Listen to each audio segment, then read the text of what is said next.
السلام عليكم ورحمة الله وبركاته. ازيكم عاملين ايه؟ يا رب تكونوا بألف خير وسعادة. في البداية بحب أشكر كل المتابعين اللي دعوا لوالدتي لما طلبت منهم الدعاء. طبعا احنا عارفين ان انتوا متأخروش علينا في أي حاجة، وعشان كده دايما دايما دايما بنلجأ لربنا الأول ثم ليكم انتم، لأنكم انتوا في ظهرنا وانتوا اخواتنا وانتوا حبايبنا. فبشكركم نيابة عن والدتي، وبشكركم نيابة عن نفسي. بشكركم جدا جدا جدا جدا جدا، لانكم انتوا تستاهلوا الشكر والتقدير، وانتوا دايما على راسنا ان شاء الله. احنا في البلد النهارده، وهنشوف لقاء جميل جدا جدا جدا مع الاخت مع رضوى ومع جنات. يلا بينا نسمع.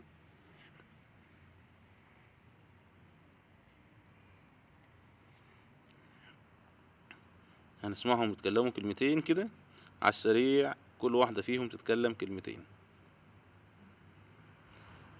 بداية مع جنات. واحنا معانا النهاردة من برنامج احسن كلام عشان تنام. معانا الأستاذة جنات ياسر علي، في حوار ما بين الغصون والأشجار والبرسيم والناس الفلاحين.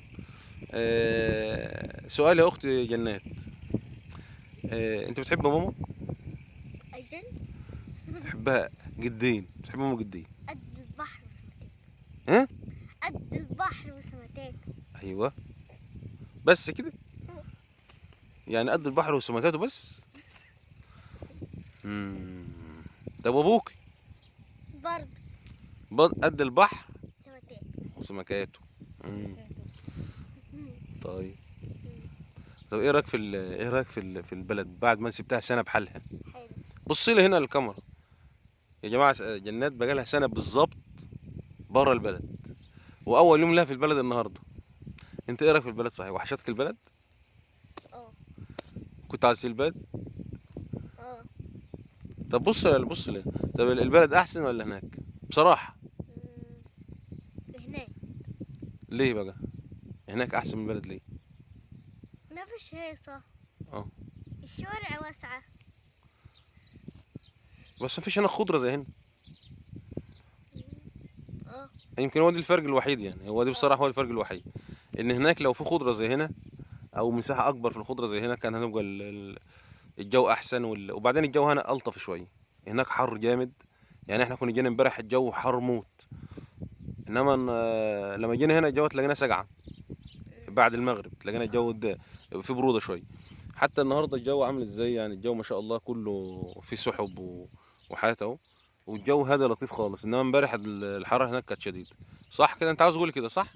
صح. انا قلت مكانك. طب تقولي للناس اللي معانا على القناه، قولوا مين كل سنه وانتم طيبين. اقول تساوي انتوا طيبين. بتحبوا المتابعين بتوعنا؟ حبهم. نعتبرهم ايه؟ زي اخواتنا. ايوه زي اخواتنا اللي هم في جيلك يعني. اه. انما الناس الكبيره دي زي امنا وابونا صح. صح. طيب، انا بشكرك يا جنات، وكنت معانا في برنامجنا المحبب. سلام. ومعانا برضو في نفس البرنامج، من نفس المكان من نفس الزاويه، اختنا الغاليه رضوى. مرحب بك يا رضوى. اهلا بك. طبعا انت جيت البلد كذا مره. اكيد. اه. اه. هسألك، انت بتحب ماما جدا في غيابها كده؟ إيه. جد السما وغيومها. قد ولا غيابها اوقات ما بتبقاش موجوده؟ مش مهم الغيوم. ماشي، انت بتحب ماما يعني. طيب احنا الوقت ده بقى. هي ماما مش امي، ده صاحبتي. يا عيني. احنا قد بعض. يا عيني يا صاحبتك، قد بعض في ايه؟ قد بعض في الطول. في الضوء. اه ماشي. طيب يعني ماما وهي مش معانا كده انت بتبقي حاسه ان هي بعيد، وحاسه ان هي عامله اثر فينا كده؟ والله. والله. طب لو انا بعيد؟ لا انت عادي عادي. برضه عادي عادي. عادي. اهم حاجه الام يعني. واخدين بالكم؟ احنا عادي، انا عادي عادي. طيب البلد عامله ايه؟ ايه رايك في البلد؟ حلوة والجو لطيف. الأرض حلوة. طب هي احسن ولا العاشر؟ العشر. برضه. اه. مم. يعني العاشر احسن من البلد من هنا؟ مم. طب ليه طيب؟ منطقة هادية. اه. ما فيهاش دوشة كتير. بس برضه زي ما انت قلت ما فيش هناك ارض وكده. هو الجو يعني، الجو هناك بيبقى في العاشر في الصيف حر شديد شويه. حاجة شديد. مم. كلها عادي، ما احنا ممكن نيجي نصيف هنا ونشت هناك. يعني ممكن نصيف مثلا هنا، والله ممكن نقعد مثلا بعد الاجازه، طول الاجازه نقعد هنا، عاشر. وساعة الدراسة ما تبدأ نروح ننجي في العاشر قبلها بأسبوع بأسبوعين، نبدأ الدراسة كده وناخد وضع الدراسة ونعيش هناك في طول الشتاء. مش يكون أحسن؟ يكون احسن. مم. طيب، كلمة بقى للجمهور الحبيب. كل سنة وانتم طيبين، وعيد عليكم ايام بخير، وحطوا لايك للفيديو واشتراك والجرس. شكرا يا حاج رضا، شكرا شكرا شكرا. بعد ما سمعنا جنات ورضوى والله انبسطت، ما اتبسطت من الكلام دي اصلا، ان هم بصراحه يعني عندنا الجنات خجوله شويه في الكلام. اما رضوى ما شاء الله متمرسه يعني، وعارفه الدنيا فيها ايه، ومع مامتها على طول والكلام يعني. فهم كانوا حابين البلد، رضوى بالذات، ورضوى بتحب تنزل البلد دايما، ما بتحبش تبعد يعني. إن كانت هي وعمار. جنات من سنة تقريبا ما نزلتش ولا شافت البلد، غير لما نزلت معايا امبارح بالليل، ورجعنا النهارده اصلا البيت يعني تاني.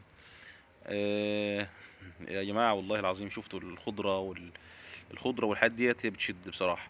جو البلد مبهر، جو البلد كله حياة حلوة كده، وطبيعة وهواء حلو، يعني في جو البلد حلو، حلو خالص. بصراحة أنا بحب جو البلد جدا جدا جدا، غير يعني العاشر أنتوا عارفين هي شغل فقط لا غير.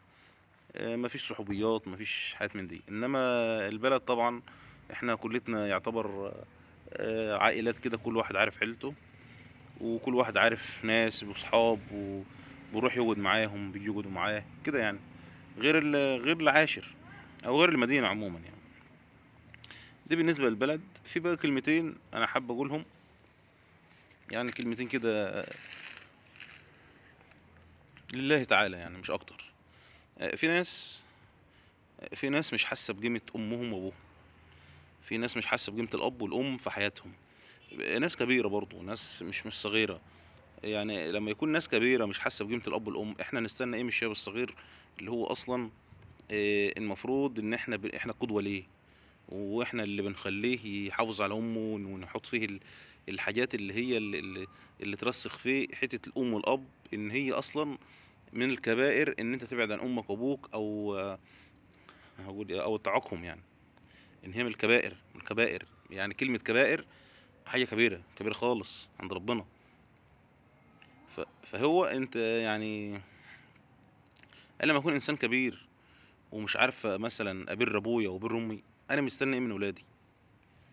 انا مستني ايه من ولادي؟ يعني مستني ايه من ولادي عشان خاطر ان بعدين لما اكبر في نفس الوضع ابقى زيهم كده، وولادي يجي في ريحي او جنبي وما ما يسلموش عليا، او مثلا ما يكلمونيش، او يبعدوا عني او كده يعني. احنا مستنيين ايه؟ انا مستني ايه من عشان ولادي يكونوا قريبين مني؟ ما انا لازم اكون انا اللي شايفيني بعمل كده مع ابويا وامي، وعشان خاطر لما اكبر اني هم يعملوا معايا نفس اللي انا عملت مع ابويا وامي. ده الطبيعي. فيا جماعه والله العظيم، والله العظيم الاب والام ما يتعوضوا، والله العظيم ما يتعوضوا، سواء في شبابهم او في هرمهم، والله العظيم ما يتعوضوا. انا امي وابويا لو اقدر اديهم عمري عشان خاطر يمشوا بيه الفتره اللي جايه، والله العظيم ما استنى دقيقه واحده، والله والله والله ما استنى. انا امي لما تكون نايمه تعبانه قدامي كده ومش عارف اعمل لها حاجه، لا ده انا اديها عمري كله، اديها عمري كله عشان خاطر ان انا اشوفها كويسه ترجع زي الاول. انا عينيا ممكن تنزل دم عشان خاطر امي دي، ان هي تعبانه وانا مش عارف اعمل لها حاجه. طلبت الدعاء منكم، عملت كل حاجه يعني. مفيش يعني، الحمد لله الشكر لله بتتحسن، بس مش هي انا حزين عليها، حزين عليها، حزين عليها. وابويا نفس الوضع، لان هو اللي معاها، وابويا كبير يعني، ابويا 83 سنه ولا 84 سنه، وهي 75 سنه ولا 76 سنه. محتاجين اللي يريحهم، مش محتاجين حد يعوقهم والله، مش محتاجين حد يكون عاق في حياتهم، مش محتاجين. انت هتعمل امتى لاخرتك انت بقى؟ انت اللي انت مش حابب تخلي ابوك وامك دول هم تاج راسك وهم حياتك كلها. انت مستني امتى ان شاء الله عشان خاطر ربنا يكرمك كده ان شاء الله، وولادك لما تكبر يكون هم مكانهم مكان يعني مكانهم في تحت رجليك؟ امتى؟ امتى يعني؟ انا امي وابويا دول المفروض احنا نحطهم على دماغنا ننام تحت رجلهم كده، عشان خاطر نوفر لهم لبن العصفور زي ما الناس بتقول، لبن العصفور. لان دي في الاخر هم اصلا امانه في رقبتنا. انا مش ليا جميل على ابويا ولا امي. لو صرفت حياتي كلها، انا ماليش جميله على ابويا وامي. لا بالعكس، انا مهما اعمل مش هوفيهم. يعني مهما اعمل مش هوفيهم.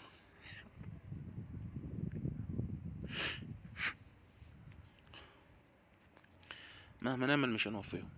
فانت مش، انا تعبان نفسيا من الشخص لا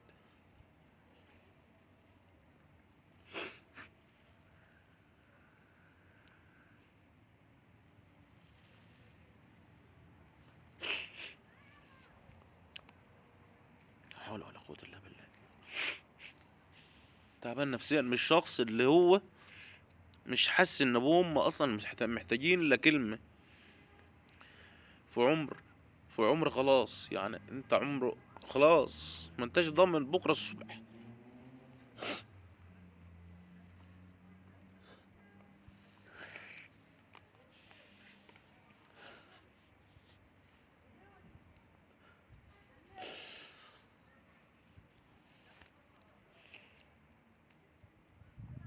استغفر الله العظيم.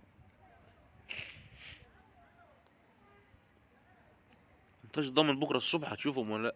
خلاص، ان كنت انت تموت ان كان هم يموتوا، ما انتش ضامن بكره الصبح انت هتشوفهم ولا لا.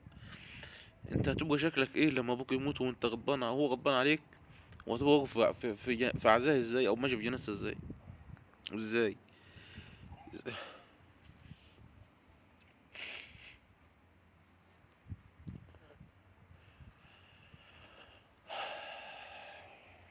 استغفر الله العظيم.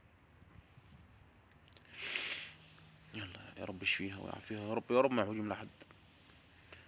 يا رب، يا رب ما تحوجهم وبال لحد، لا في حياتهم ولا في مماتهم، يا رب العالمين. المهم، الكلام اللي انا عايز اقوله ان كل واحد يخلي باله من امه وابوه، كبار صغار والله العظيم. مش مستاهله الدنيا اصلا، هم حياتهم كلها تعبوا عشانك. يعني انا حياتي كلها اهلي تعبوا عشاني. احنا 7 اخوات، من 4 بنات وثلاث صبيان. هل ام وابويا بعد التعب ده كله، بعد ما كبرونا وصغرونا، ما يستاهلوش الشكر؟ ما يستاهلوش؟ لا، يستاهلوا الشكر ويستاهلوا التقدير والاحترام والحب، ويستاهلوا ان هم مش عايزين منك حاجه، مش عايزين من حد حاجه. يعني الاب والام مش عايزين من حد حاجه، عاوزين بس الكلمه الطيبه والكلمه الحلوه اللي ترفع معنوياتهم في السن ده. وقولوا لهم قولا لينا بس. انت يعني انت بتتكلم كلمه حلوه صباح الخير يابا، عامل ايه وكويس، بوس ايده وبوس راسه، تمام، حياته في السما كده بقى. حياته في السما، مش ماهوش محتاج منك حاجه اصلا. هو راجل بيقبض وراجل مرتاح، حياته مرتاح. راجل اتحنى عشان خاطرك، اتحنى عشان خاطرك في التعب ده كله. ظهره محنى عشان خاطرك، اللي عند النهارده بكابر وبيجري مش ساكت. فيا جماعه حافظوا على ابوكم وامكم، الاب والام العاقه بتاعتهم من الكبائر والله، الكبائر. ربنا يجعلنا يا رب، يا رب اجعلنا دايما بر بيهم.